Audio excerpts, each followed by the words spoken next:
Oui, alors Gilles, de quoi s'agit-il? Que sont ces dossiers? D'abord, je tiens à dire que je suis pas essoufflé, donc je m'entraîne encore. Là, c'est 20 ans d'archives des 100 bornes. Moi, il manque tout ce qu'on a fait en numérique. C'est sur un disque dur. C'est une longue histoire, mais c'est aussi une partie de l'histoire de VO2. Oui, Gilles, en tant que journaliste, tu as quand même participé aux 100 km de Millau.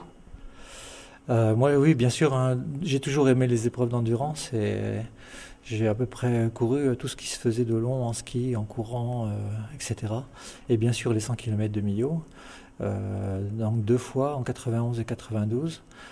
Pour moi, ce sont les 2 plus belles éditions. 91 parce que c'était le 20e et que nous avions invité Philémon Mogachane, un coureur sud-africain.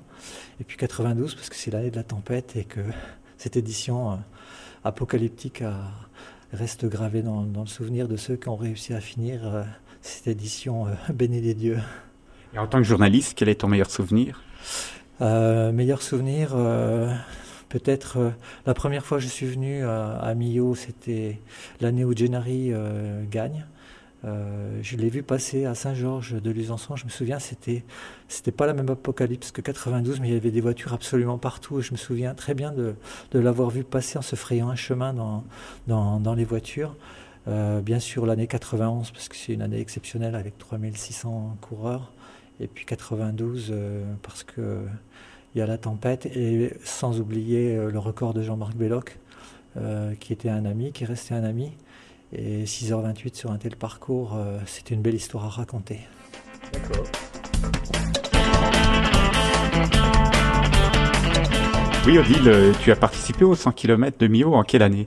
Alors moi j'ai couru pour le 20e édition en 1991, donc c'était mon premier 100 km. J'en garde un souvenir à la fois merveilleux et difficile. J'avais terminé en 13h15 à peu près, après avoir énormément souffert parce que j'avais mal à un genou. Mais malgré tout, ça reste un très très beau souvenir. Il faisait un temps splendide, il y avait énormément de coureurs. On n'était jamais seul. Je me souviens du retour de Saint-Afrique dans la nuit, puisqu'à l'époque on partait encore à 13h. Donc on finissait dans la nuit. Et voilà, ça reste un très très beau souvenir et c'était magnifique. Et en tant que journaliste, quel est ton meilleur souvenir? Alors, en tant que journaliste, je pense que c'est l'année où Jean-Marc Belloc a battu le record de France, puisqu'on avait eu le privilège avec Gilles de le suivre en voiture pour les photos. Et c'est vrai qu'il était rentré dans une souffrance très forte. Et puis en même temps, le grand bonheur à l'arrivée de découvrir le super chrono qu'il avait fait.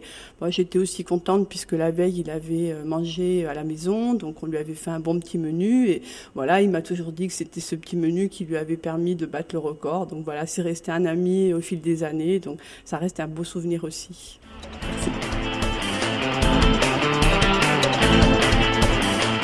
Bon, Christophe Rochotte, c'est le plus aguerri de la bande, hein, puisqu'il a une longue carrière de coureur d'ultra, du 100 km aux 24 heures, aux épreuves multijours, multidays comme on dit.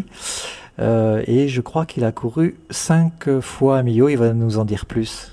Oui, j'ai dû courir 5 fois Millau. Et la première fois, j'étais venu à l'occasion de la 20e édition, donc c'était en 91. Et là, j'avais réussi à finir en 8h45, mais c'est l'édition que j'ai préférée, justement parce qu'il y avait beaucoup de monde, il y avait de la densité, il y avait une ambiance exceptionnelle. Et puis, pareil, on finissait la nuit et je trouvais ça agréable de voir le jour tomber quand on remontait sur Saint-Afrique.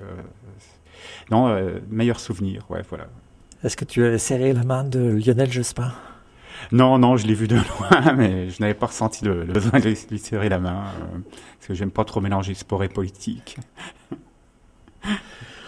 Donc 91, première expérience, mais tu remets le couvert pour tenter de faire mieux. Oui, j'ai essayé, j'étais persuadé que je pouvais faire moins de 8 heures, puisque mon record est de 7h45, et bon, c'est pas passé, j'ai peut-être été trop gourmand, et après j'ai pas réussi, quoi. À chaque fois, j'ai fait dans les 8h30, 9h, mais j'ai toujours fini dans les 100 premiers, malgré tout. Donc tu as usé plus d'une paire de chaussures sur la route de Millau, de Saint-Afrique, puis maintenant tu uses plus d'un crayon et plus d'un stylo à écrire de belles histoires dans VO2. Donc quel est ton meilleur souvenir? Bon, je sais que tu as couvert plusieurs fois l'épreuve pour le magazine et pour Internet. Quel est ton meilleur souvenir? Bah, mon meilleur souvenir, c'est la première fois que j'ai couvert, ça doit être au début des années 2000, c'est quand Thierry Guichard avait gagné, c'était championnat de France, et la gestion de sa course m'avait impressionné, parce que c'était parfait, il était pas parti d'entrée devant, il avait laissé tout le monde se griller, et lentement, il est revenu, et on voyait qu'il souffrait aussi beaucoup, il faisait chaud, je me souviens dans la dernière descente, il tirait la langue, il était essoufflé et tout, mais il a tout donné. Et puis bon, il avait gagné, je me souviens, en 7h, un peu moins de 7h15, ce qui était pas mal. C'est un de mes meilleurs souvenirs. Et un autre souvenir, c'est l'an dernier, j'ai été impressionné par Michael Bor, ce jeune, parce qu'il y a longtemps qu'on n'avait pas vu un coureur de moins de 30 ans faire dans les 7h12 à Millau. Et par la suite, il a quand même fait 7h06 cette année, quoi. Justement, en parlant de Michael Bor, tu as eu la chance, d'ailleurs tu étais le seul journaliste français à Winschoten pour les championnats du monde, tu l'as vu courir, quel est ton sentiment? Est-ce que vraiment il est en capacité de gagner cette année 2 semaines après Winschoten?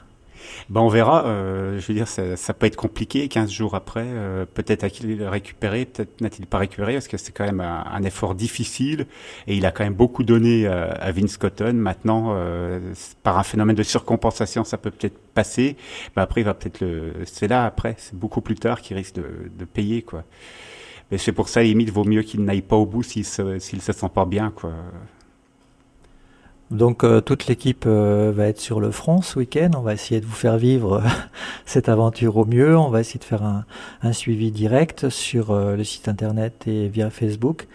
La vidéo du départ, bien entendu, avec les commentaires des coureurs qui vont prendre le départ de cette 40e édition, puis une première vidéo de la première boucle, et puis le film Le Général de l'épreuve avec les commentaires et les résultats. Voilà, à bientôt sur la route de Millau.